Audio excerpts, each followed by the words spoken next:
In the autumn, we bear witness really to a transformation in color, which for the alchemist, our friends, the alchemists, was always, an auspicious sign that there was a certain sort of transfiguration occurring, evidence that the material in the vessel was transmuting from a dense, contracted, leaden state, into its essential nature, which we, of course, see symbolized by the Philosopher's Stone. And autumn really being a time when the leaves fall, and disintegrate. They're turned into dust. And there's a reorganization that happens, a transmutation out in nature. And there's a way that this can also happen internally, as I'm sure many of you have discovered, a transformation in inner nature. And as we allow ourselves to really commit to our own unique journey, which is going to be unique for each of us, and opening to the ways that the soul is always communicating. And, in this, I think from an alchemical perspective anyway, or from a tantric perspective, if you like, many of us, will experience this as something falling away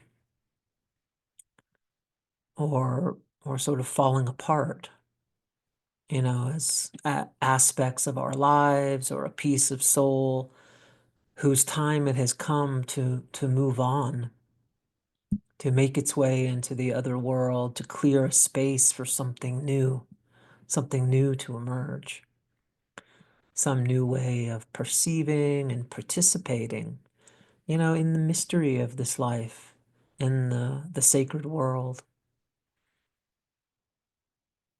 And in alchemy, anyway, this falling away is an essential aspect and stage of the work, and is sometimes referred to as the yellowing,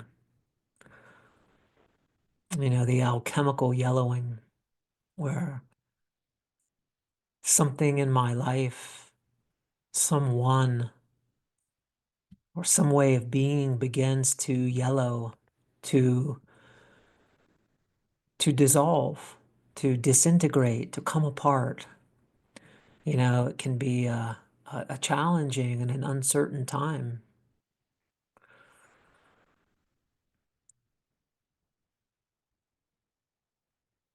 Shaky, groundless, unclear, and has a way of really aching in the body, or even a burning in the heart, an emptiness, a longing, and at the same time, a sense that things are pregnant, they're open, and that we're being pulled into a new type of meaning and aliveness. And that aching, that burning, that longing, which of course we hear in the words of Rumi, you know, St. John of the Cross, Teresa of Avila, that whole crew. We might open to the possibility that those experiences are somehow evidence of the ally, one of the emissaries of wholeness, foreshadowing a coming rebirth.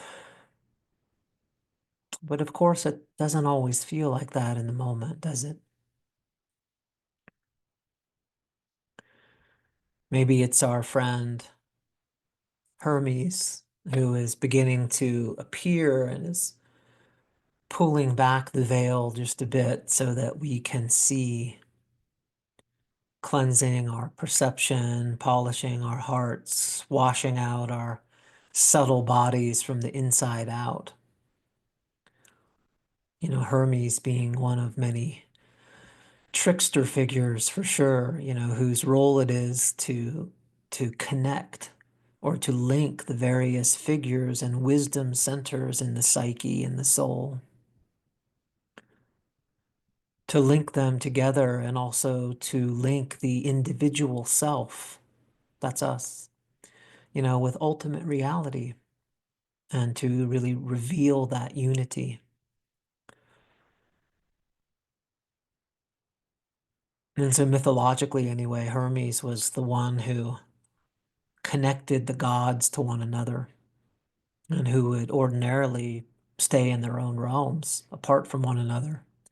He's the connection maker, the one who links together differentiated and dissociated parts in a system. In this case, the system of the human heart, which is an incredibly rich and evocative and vital aspect of the work or the opus of the soul alchemist, to connect and link or relink, parts of ourselves and pieces of soul who have become scattered due to trauma or other types of emotional wounding, those core wounds of the heart, which are those wounds around love, as well as a linking and a facilitating that connection or the reconnection with our true nature, with the beloved, with the divine ground, the linking of spirit and matter, to speak alchemically. And it's Hermes, the connection maker, who tends to be dancing around in this territory. Maybe you can sense that hermetic energy, that hermetic being and presence and coloring. It has its own sort of unique fragrance, where at times perhaps he may appear and touch us with his presence, entering inside those sore places into the very center of the weeping, seeping wound, and provide that missing alchemical tincture. And so in the autumn, we really see that yellowing. We see that yellowing unfolding out in nature, out in the mountains, in the forests, near the streams, in the cities, and we may also come to see it unfolding in our own lives, where what was once so clear, me and my life and how it was all going to turn out, the way it was all supposed to turn out, my relationships, my work, my health, my living situation, who my friends are, what I enjoy doing, what it is that brings me meaning. There's a way that all of this can begin to putrefy, to come apart, and to be turned to dust.